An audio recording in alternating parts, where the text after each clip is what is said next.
Hi hello ನಮಸ್ತೆ, ಎಲ್ಲರೂ ಹೇಗಿದ್ದೀನಿ? ನಾನು ಚೆನ್ನಾಗಿದ್ದೀನಿ. ಇವತ್ತು ನಾವು ಬೆಳಗ್ಗೆ ಮುಂಜಾನೆ ಬೆಳಗ್ಗೆ ಹೊಂಟಿದ್ದೀವಿ ರೀ, ಯಾಕಂದ್ರೆ ಹಾಸ್ಪಿಟ್ಲಿಗೆ ಹೋಗ್ಬೇಕಿತ್ತು. ಫ್ಯಾಮಿಲಿ ಆಪ್ರೇಷನ್ ಬಗ್ಗೆ ಹೊಂಟಿದ್ದೀವಿ ರೀ.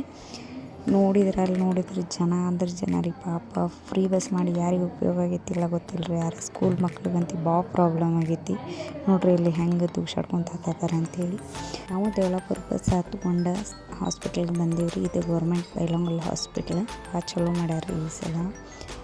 ಅಲ್ಲೆಲ್ಲ ಕೇಳ್ಕೊಂಡು ನಾವು ಬ್ಲಡ್ ಟೆಸ್ಟಿಗತಿ ಬರ್ಕೊಟ್ಟಾರಿ. ಆ ಬ್ಲಡ್ ಟೆಸ್ಟ್ನೆಲ್ಲ ಮಾಡ್ಸಕ್ಕಂತ ಹೇಳಿ ಹಳೆ ಹಾಸ್ಪಿಟಲ್ಗೆ ಹೋಗಿ ಅಲ್ಲಿ ಬ್ಲಡ್ ಟೆಸ್ಟ್ ಕೊಟ್ಟೇವಿ. ಆಮೇಲೆ ಬ್ಲಡ್ ಟೆಸ್ಟ್ ಎಲ್ಲ ಮುಗಿಸ್ಕೊಂಡು ಎಕ್ಸ್ರೇ ಮಾಡಿಸ್ಕೊಂಡೀವಿ ರೀ. ಎಕ್ಸ್ರೇ ಎಲ್ಲ ಆದಮೇಲೆ ECG ಬರ್ಕೊಟ್ಟಿದ್ರು. ECGನೂ ಎಲ್ಲ ಆಯ್ತು ರೀ. ಅದಾದ್ಮೇಲೆ ನಮ್ಗೆ ಬ್ಲಡ್ ರಿಪೋರ್ಟಿಗೆ 2 ತಾಸು ಟೈಮ್ ಕೊಟ್ಟಿದ್ರು. ಅದನ್ನು ನಾವು ಆ ಬ್ಲಡ್ ರಿಪೋರ್ಟ್ನೆಲ್ಲ ಕಲೆಕ್ಟ್ ಮಾಡಿಕೊಂಡು ಎಲ್ಲ ಇಬ್ಬರು ಸರಿಗೆ ಕನ್ಸಲ್ಟ್ ಮಾಡಿ ಎಲ್ಲ ಒಪಿನಿಯನ್ ತೊಗೊಂಡಾದ್ಮೇಲೆ ರೀ ನಾವು ನೆಕ್ಸ್ಟ್ ಡೇ ಹೋಗಿ ಅಡ್ಮಿಟ್ ಆದೀವಿ. Thank you.